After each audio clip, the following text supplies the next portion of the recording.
Gitsen gidiversen menden bir vapa, bir gün özün yada salarsın meni. Mendek yara bolar gözleringge da, yek ağlan vaktin yadlardın meni.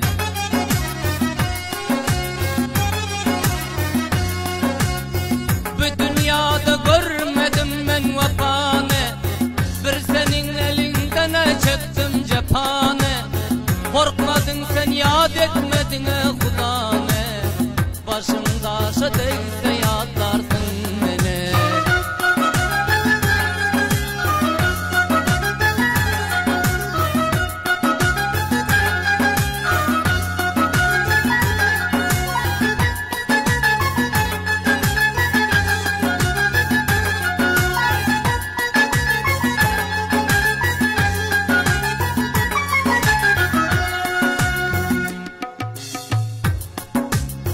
Uğla bilmen gözüne yaşı dolanda, aylar batıp geceye yarım bolanda, bir gün ışkın topalanı turanda, şol gülleri yada salardın beni.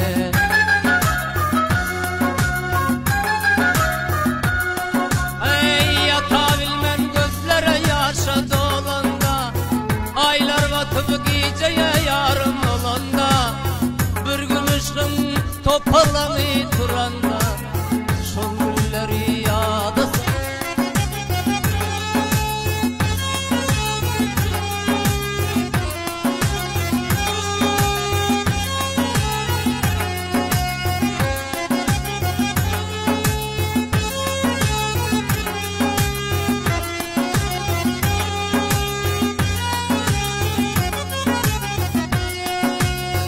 o merverek şapir ağların büyüp, bir bivapa bir kadır gıydam büyüp, bir şiirler anayttım canımdan doyup, eşitip şu şiirleri yadlardın beni.